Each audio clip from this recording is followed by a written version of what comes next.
Assalamualaikum warahmatullahi wabarakatuh. Yang terhormat Bapak Bambang Purnomo SEMM selaku dosen pengampu mata kuliah Cyber Security Management. Sebelumnya izinkan saya memperkenalkan diri. Nama saya Abian Aulia Hanif dengan NIM C1D1230017. Pada kesempatan kali ini saya akan mempresentasikan sebuah studi kasus pada Rumah Sakit Harapan Sehat yang berada di Jambi. Kita bahas dulu latar belakang dari Rumah Sakit Harapan Sehat Jambi ini. Rumah Sakit Harapan Sehat Jambi atau yang dikenal dengan RSHS merupakan salah satu rumah sakit swasta yang cukup ternama di kota Jambi. Rumah sakit ini memiliki peran vital dalam layanan kesehatan masyarakat dengan menangani ribuan pasien setiap bulannya. Sistem informasi mereka mencakup berbagai data sensitif seperti rekam medis pasien, informasi pribadi dan kontak, rincian keuangan dan asuransi pasien, serta inventaris obat dan sistem manajemen rumah sakit. Nah, jadi ceritanya pada suatu hari, yakni Senin pagi, rumah sakit ini mengalami serangan ransomware yang menyebabkan sistem TI mereka lumpuh total, sehingga dokter dan tenaga medis tidak bisa mengakses rekam medis, pendaftaran pasien baru juga terhenti, dan operasional administrasi terganggu. Serangan ini juga berpotensi menyebabkan kebocoran data yang sensitif serta hilangnya kepercayaan publik terhadap rumah sakit. Nah, di sini ada analisis keamanan sebelum terjadinya serangan, yakni ada infrastruktur lokal, server dan data penting disimpan di ruang server internal rumah sakit. Keamanan perimeter dasarnya mengandalkan firewall standar, perlindungan endpoint menggunakan perangkat lunak antivirus pada komputer staff. Kurangnya segmentasi jaringan, yakni jaringan internal tidak disegmentasi dengan baik, memungkinkan malware ini menyebar dengan sangat mudah. Berikutnya, manajemen patch yang lemah. Sistem operasi dan aplikasi tidak selalu diperbarui dengan patch keamanan baru. Kurangnya pemantauan keamanan proaktif, yakni tidak ada sistem deteksi instruksi atau pemantauan keamanan yang real time yang memadai.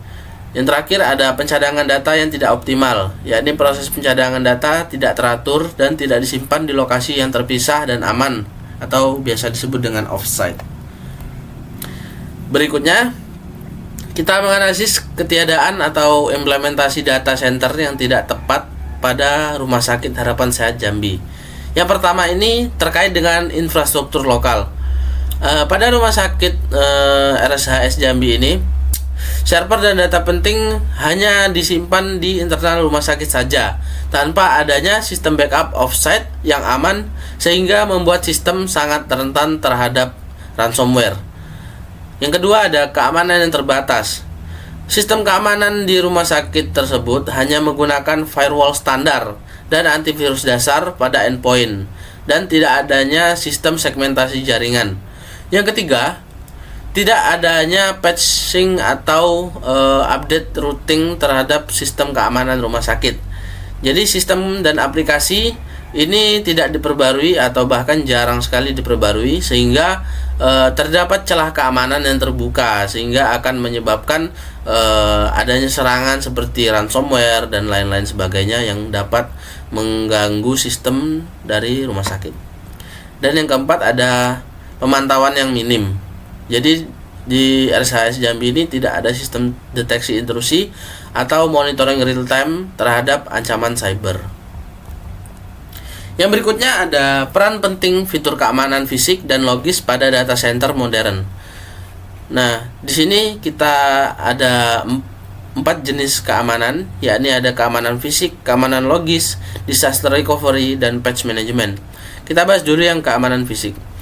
Pada keamanan fisik ini memiliki fitur seperti CCTV, kontrol akses biometrik, penjaga fisik, sensor kebakaran, serta UPS.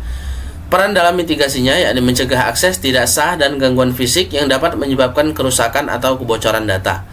Yang berikutnya ada keamanan logis, yang dimana terdapat fitur IDS atau IPS, firewall tingkat lanjut, segmentasi jaringan, serta sistem backup.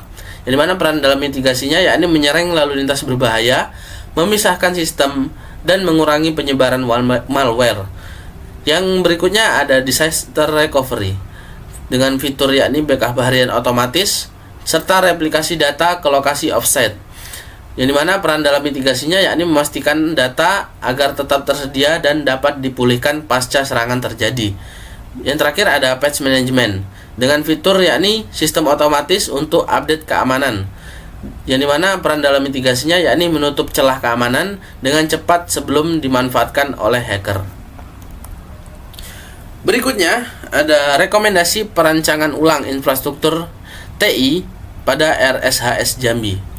Yang pertama ini kita harus menggunakan hybrid cloud, yakni kombinasi antara server internal dan data center eksternal, yang dimana kita kenal sebagai cloud atau colocation dengan sertifikasi keamanan yang memadai. Yang kedua ada implementasi Zero Trust Architecture, yakni setiap akses harus divalidasi meskipun berasal dari jaringan internal. Yang ketiga ada Disaster Recovery Site, yakni membuat site cadangan di lokasi berbeda untuk redundansi operasional rumah sakit. Yang keempat ada data center pihak ketiga, yakni memilih vendor dengan sertifikasi ISO 27001 SOC2 dan yang menyediakan SLA keamanan yang tinggi. Yang kelima, ada audit dan monitoring rutin, yakni melakukan pengujian penetrasi serta audit keamanan secara berkala. Berikutnya adalah langkah-langkah tambahan untuk mencegah insiden serupa, yakni yang pertama ada melakukan edukasi terhadap pegawai rumah sakit, yakni mengadakan pelatihan awareness tentang phishing, social engineering, serta cara menghindari malware. Yang kedua ada multifactor authentication atau MFA yang wajib untuk semua akun yang penting. Yang ketiga ada segregasi jaringan, yakni memisahkan jaringan untuk perangkat medis, administrasi, dan pengunjung, sehingga menjadi berbeda-beda setiap jaringannya untuk perangkat yang berbeda. Yang keempat ada Security Information and Event Management atau SIEM untuk pemantauan real time serta respons insiden secara otomatis jika ada serangan yang terjadi. Yang kelima ada backup transkripsi dan offsite, yakni memastikan adanya backup harian dan tidak hanya disimpan di lokasi utama. Selanjutnya yakni adalah dampak jangka panjang dan peran data center yang aman. Untuk dampak jangka panjangnya, yakni yang pertama ada kepercayaan publik yang menurun. Pasien ini kehilangan kepercayaan atas keamanan data mereka yang rentan diserang oleh virus seperti malware dan lain sebagainya. Yang kedua yakni kerugian finansial, yakni biaya tebusan pemulihan sistem dan potensi tuntutan hukum. Yang ketiga ada gangguan layanan, yakni efek jangka panjang terhadap reputasi dan kelangsungan operasional rumah sakit.